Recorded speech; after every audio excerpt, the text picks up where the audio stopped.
Hello, everybody, and welcome to your Formula One Monaco Grand Prix review.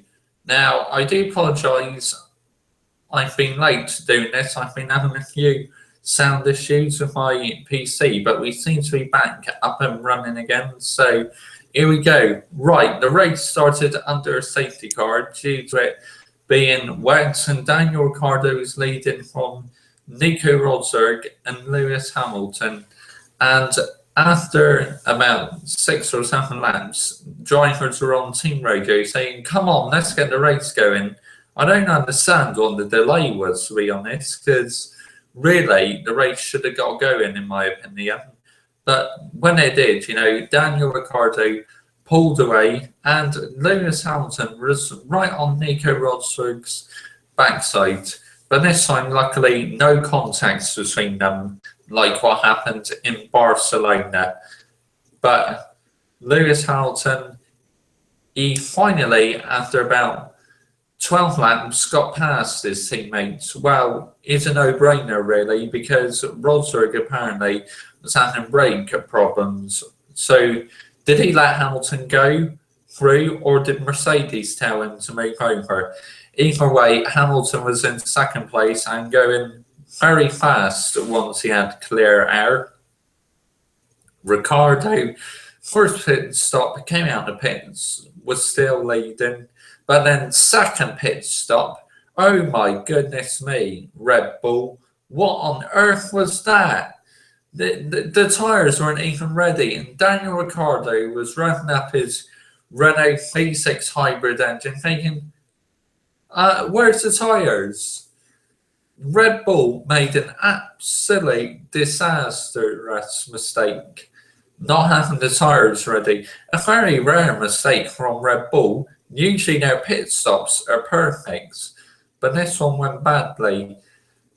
Sebastian Vettel jumped Nico Rosberg in the pit stops, and Sergio Perez was in third during the race. I gave him my driver of the day because that's very rare for a Force India to finish high on the field.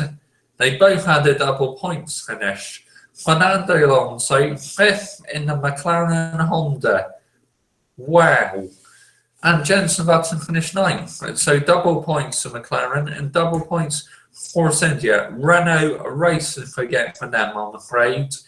Kenny Magnussen come together with Danny Kiat. Then Kenny Magnussen later on retired from the race because Renault ran out of front wings. Goodness me, that's rare for a team to run out of front wings, and that just shows how many front wings they got through the Monaco Grand Prix. Jolyon Palmer got onto the aquaplane, onto the zebra crossing, and then went straight off the track and crashed. Thankfully, he's okay, but that's quite a big impact because the front of the car, the tyre was hanging off, so quite a huge accident for him. Sauber are in a lot of financial trouble, and the two Saubers took each other out of the Grand Prix. Manisha Kelterborn will not be happy with that. They'll probably had a warning from Sauber. They cannot afford to take each other out. They possibly could have got points at Monaco, but because they both took each other out, that opportunity was gone. And like I just said, Sauber are in a lot of financial trouble. So that's the last thing they need, is them two drivers taking each other out. But overall, I thought this Grand Prix was fantastic. Danny Kiat at the start was having problems with his Toro Rosso, down on power. He came to the pits, they changed the steering wheel, and he still was saying it's down on power. Came back into pits the second time, and it just reset itself. Back up to full power again. That is incredible. So he did some sort of resets, and it works, because as soon as he came out of the pits, going through the pits, he's back out to full power. But, Daniel Ricciardo, because of Red Bull's disastrous pit stop, cost him the race win. And at long last, in 2016, Lewis Hamilton wins the Monaco Grand Prix in front of Daniel Ricciardo and Sergio Perez. Lewis Hamilton is now just 24 points behind Nico Rosberg, which this championship race is well and truly on now. Because if Lewis Hamilton wins in Canada, he's leading the championship. So everybody who was writing him off on that are just crazy. You know, there's a long way to go in this season, and it just shows with his point system that a driver can make a comeback. And Lewis Hamilton is on the brink of doing that, which is absolutely fantastic. So, as I said, Sergio Perez, my driver of the day, great performance from him. The Manners, again, finished quite low, but, you know, Renault, they have to be my worst performing team at the weekend and best performing team, Force India. Yep. So I'll see you for the Canadian Grand Prix. That will be in. This is being filmed on 3rd of the 6th, 2016. So next weekend will be the Canadian Grand Prix. Look forward to that one. And it's a track Lewis Hamilton loves. So I fancy him winning that race. Daniel Ricciardo refused to talk on team radio.